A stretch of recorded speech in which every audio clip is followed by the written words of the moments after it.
لیکن رات ہوئی، جب رات کی تاریکی آئی اور جب سونے کا وقت آیا تو امیر معاویہ نے وضو کا لوٹا بھر کر ان کے پاس رکھ دیا، ان کا کمرہ الگ کر دیا، ان کو بتا دیا رات میں استنجا لگے تو یہاں چلے جانا، تہجد کی نماز پڑھنا ہو تو وضو یہاں بنا لینا، یہ جائے نماز رات کی رکھ دی، اور فجر کی نماز مسجد میں جانا تو یہاں سے نکل کے یہاں سے چلے جانا، سب کچھ بتا دیا۔ ٹھیک ہے، لیکن جب رات آدھی رات گزر گئی تو ان کی بیوی اٹھی کہ دیکھیں یہ کیا کر رہے ہیں کمرے میں، کچھ برائی برائی دیکھوں تو اپنے شوہر سے کہوں، اور ہمارا شوہر ان کو گھر سے نکالے، تو دروازے تک گئی اور کان لگا کر سننے لگی۔ امیر معاویہ کی بیوی کان لگا کر سنتی ہے تو کیا سنتی ہے کہ وہ بڑا بیہودہ گانا گا رہا ہے، جو مہمان تھا وہ بڑا بے شرم گانا گا رہا ہے، اجٹ قسم کا بڑا گندا گانا گا رہا ہے۔ امیر معاویہ کی بیوی کو ہتھیار مل گیا، وہ آتی ہے اور اپنے شوہر سے کہتی ہے اٹھو اٹھو اٹھو، اب یہاں بولتے ہوئے کیا ہے، ادھر آؤ، کیا ادھر آؤ، کان لگاؤ۔ امیر معاویہ نے کان لگایا دروازے پر، اب وہ گانا ہاں بیٹا فوراً پکڑا اور اپنی بیوی کو کہا کہ اندر کمرے میں ہے، وہ اندر کمرے میں ہے، تم کیوں گئی، جاسوسی کیوں کر رہی ہے، وہ کمرے میں کچھ بھی کرے تم کیوں گئی ہو؟ امیر معاویہ کی بیوی کہتی ہے اچھا ابھی بھی غلطی میری ہے، ہاں تمہاری غلطی ہے، وہ کمرے میں کھانا کھانا کیا کر رہا تم کیوں، سو جاؤ چلو۔ امیر معاویہ نے اپنی بیوی کو سلا دیا، جب وہ گہری نیند میں سو گئی اور جب جنریٹر چلنے لگا، کھراٹے آنے لگے، خر خر خر، تب امیر معاویہ اٹھے کہ اکیلے میں اپنے بھائی کو سمجھاؤں، بھائی رات میں گانا کیوں گا رہا ہے؟ وہ دروازے تک گئے، سوچا کہ اس کو پہلے پھر کان لگاؤں، اگر گانا گا رہا ہوگا تو دروازہ کھٹکھٹاؤں گا، اگر سو رہا ہوگا تو اس کی نیند کیوں خراب کروں بیچارے کی، جب صبح سمجھاؤں گا۔ امیر معاویہ نے کان لگایا، کیا سنا؟ اب وہی آدمی جو تھوڑی دیر پہلے گانا گا رہا تھا اب وہ سریلی آواز میں قرآن کی تلاوت کر رہا ہے، بہترین قرأت کے ساتھ قرآن کی تلاوت کر رہا ہے۔ امیر معاویہ اپنی بیوی کو اٹھاتے اٹھ اٹھ، کہتی کیا ہے، اٹھ ادھر چل، کان لگا، اچھا ابھی تو جاسوسی کرنے سے منع کر رہے تھے آپ، کہے کام تو لگا، بڑا پہلو دیا ہے یہ آدمی، ابھی تو گانا گا رہا تھا اور اب جو ہے قرآن پڑھ رہا ہے۔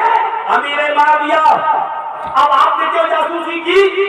امیر معاویہ نے فرمایا میری بیوی میں نے بھی جاسوسی کی، تم نے بھی جاسوسی کی، جاسوسی غلط ہے، لیکن دونوں میں فرق ہے، تم نے مجھے میرے بھائی کی برائی دکھلائی اور میں نے تمہیں اپنے بھائی کی اچھائی دکھلائی، اچھائیوں کو بیان کیا کرو، برائیوں پہ پردے ڈال دیا کرو، برائیوں پہ پردے ڈال دیا کرو۔ پھر صبح فجر کی نماز پڑھنے کے لیے مسجد میں گئے دونوں لوگ، حضرت امیر معاویہ نے ادھر سمجھایا کیا بات تھی، یہ کیا معاملہ تھا تمہارا، گانا دکھاتے ہو قرآن، تب اس نے اپنے الجھنے اور اپنے ٹینشن بتایا۔ تب حضرت امیر معاویہ نے کہا کہ بھئی تمہاری ٹینشنوں کا علاج گانا نہیں ہے، تمہاری الجھنوں کا علاج گانا نہیں ہے، اگر تم چاہتے ہو تمہارے دلوں کو سکون ملے تو اللہ کے ذکر سے ملے گا، اللہ بذکر اللہ تطمئن القلوب، اللہ کے ذکر سے دلوں کو سکون ملتا ہے اور دلوں کو قرار آتا ہے، گانے مت گایا کرو، ذکر الہی میں لگ جایا کرو، تمہارے دلوں کو سکون مل جائے گا۔ تو جاسوسی بھی نہیں ہونی چاہیے، ولا یغتب بعضکم بعضا، اور پیٹھ کے پیچھے ایک دوسرے کی غیبت نہیں، ان چیزوں سے آج ہم ایک دوسرے سے دور ہوئے، جاسوسی ہم کرنے لگے، غیبتیں ہم ایک دوسرے کی کرنے لگے، اور بدگمانی ہم ایک دوسرے کے بارے میں اپنے دلوں میں پالے ہوئے ہیں۔ اس لیے مسلمان بھائیوں میری آپ سے گزارش ہے یہ تینوں برائیاں ہم اپنے دماغ سے نکالیں، اپنے دل سے نکالیں، انشاءاللہ بھائی چارہ قائم ہوگا، اور ہمارے درمیان اگر بھائی چارہ ہو گیا تو رب کعبہ کی قسم کوئی کچھ نہیں کر پائے گا، ہم ایک رہیں گے اور ہم اپنی طاقت کو پہچانیں گے، اور یہ دنیا میں جو کچھ بھی آج ہمارے ملک میں ہو رہا ہے اگر ہم ایک پلیٹ فارم پہ آ گئے، ہم متفق ہو گئے، ہم متحد ہو گئے، اور ایک مسلمان دوسرے مسلمان بھائی آپس میں بھائی کی طرح، سگے بھائی کی طرح اگر ہو گیا تو میرے بھائیوں ہمارا اتحاد اور اتفاق دیکھ کر یہ خود لرزہ بردار ہو جائیں گے، کیونکہ ہمارے یہاں کوئی ذات پات نہیں ہے، ہمارے یہاں کوئی اونچ نیچ نہیں ہے، ان کی یہاں تو بہت ذات پات اونچ نیچ ہے۔ میرے بھائیوں ایک بات اور یاد رکھو، آج ہماری لڑکیوں کو جو ارتکاب کا شکار ہو رہی ہیں، غیر مسلموں کے ساتھ شادی کرنے کی جو ایک لہر سی دوڑی ہوئی ہوئی ہے، یہ مت سمجھیے گا کہ یہ ہماری لڑکیاں ان کے یہاں آرام سے رہیں گی، نہیں رہ سکتی ہیں۔ ان کی پلاننگ یہ ہے کہ سندور لگایا جائے، مندر میں پھیرے لگائے جائیں، ساڑی پہنا کر ان کو اپنے گھر لایا جائے اور 2-3 بچے پیدا کر کے بچوں کو روک کر ان کو بنا دیا جائے۔ جو لوگ آج تک شودر کو، ہریجن کو اپنے مندروں میں جگہ نہ دے سکے ہو، شودر کو قانونی درجہ نہ دے سکے ہو، ان کو اب چھوٹ آج بھی مانا جاتا، چھوٹ چھات کی بیماری آج بھی ہو، جو لوگ آج تک ہریجن اور شودر کو اپنے مندروں میں آنے کی اجازت نہ دے سکی ہو جو قوم، وہ آپ کی بیٹیوں کو بہو کا درجہ دے گی۔ اس بات کو ذہن سے نکال دو، خیال سے مت لاؤ اپنے دماغ میں، یہ قوم کبھی بھی بہو اور بیٹی کا درجہ نہیں دے سکتی ہے۔ آپ کی بیٹیاں ان کے گھروں میں گئی تو 2-4 بچے پیدا کرنے کے بعد بچے تو روک لیے جائیں گے، لیکن آپ کی بیٹی کو نکالا جائے گا۔ اس وقت وہ صرف 2 ہی راستے ہیں، یا تو خودکشی کر کے مر جائے یا پھر کسی طوائف کے چکلے کھانے میں جا کر اپنی عزت و آبرو کا سودا کرے۔ کیوں؟ اس لیے کہ اس وقت اس کا باپ اس کو اپنے گھر میں جگہ نہیں دے گا، نہ اس کو قبر کی مٹی ہی ملے گی، نہ ان کے ہاں اس کو شمشان گھاٹ پہ جلنے کے لیے آگ ہی ملے گی، نہ گھر ہی ملے گا، نہ سسرال ملے گی۔ اس لیے 2 ہی جگہ ہے، یا تو خودکشی کر کے مر جائے گی یا اپنے جسم کو طوائفوں کے چکلے پر جا کر بیچ دے گی، اس کے علاوہ کوئی راستہ نہیں ہوگا۔ میری قوم کی بچیوں، بہنوں اور بیٹیوں، اپنے آپ کو سنبھالو، اپنے آپ کو سنبھالو۔ چند اسکولوں میں چند خوبصورت لڑکوں کی خوبصورتی کو دیکھ کر بہک جانا اور ان کے ساتھ پیار کے پینگے بہانا کتنا آگے چل کے تمہارے لیے نقصان دہ ہو سکتا ہے یہ تمہیں نہیں معلوم ہے۔ جوانی کے جذبات پر کنٹرول کرو اور آپ سے کہوں گا کہ جہیز کی لعنت ختم کر کے، جہیز کی لعنت ختم کر کے، معاشرے سے جہیز کو کچل کے ان لڑکیوں کا نکاح کرواؤ، جلد سے جلد شادیاں کرواؤ تاکہ یہ بدترین برائی ہمارے معاشرے میں پنپنے نہ پائے، یہ آگے بڑھنے نہ پائے۔ سماج کے لوگوں کو سوچنا پڑے گا، جیسے مدرسے کے لیے سوچتے ہو، مسجد بنانے کے لیے سوچتے ہو، ان غریب بچیوں کے بارے میں بھی سوچو، ان لڑکیوں کے بارے میں بھی سوچو۔ جہیز کا لین دین ختم کرو، جہیز لینے دینے والوں کا سوشل بائیکاٹ کرو، ان کے نہ تو شادیوں میں شریک ہو نہ ان کے جنازوں میں شریک ہو، موت و مٹی سب بند کر دو، تب جا کے یہ معاملہ رکے گا۔ اگر آپ نے ایسا نہیں کیا تو ہماری لڑکیاں ارتداد کا شکار ہوں گی اور غیر مسلموں کے ساتھ نکاح کریں گی، شادیاں کریں گی، کیونکہ اوپر یہ منصوبے بن چکے ہیں اور اوپر یہ سازشیں رچی جا چکی ہیں، وہ کامیاب ہو گئے ان سازشوں میں۔ اللہ رب العالمین ہمیں تمام سازشوں سے ہوشیار رہنے کی توفیق عطا فرمائے۔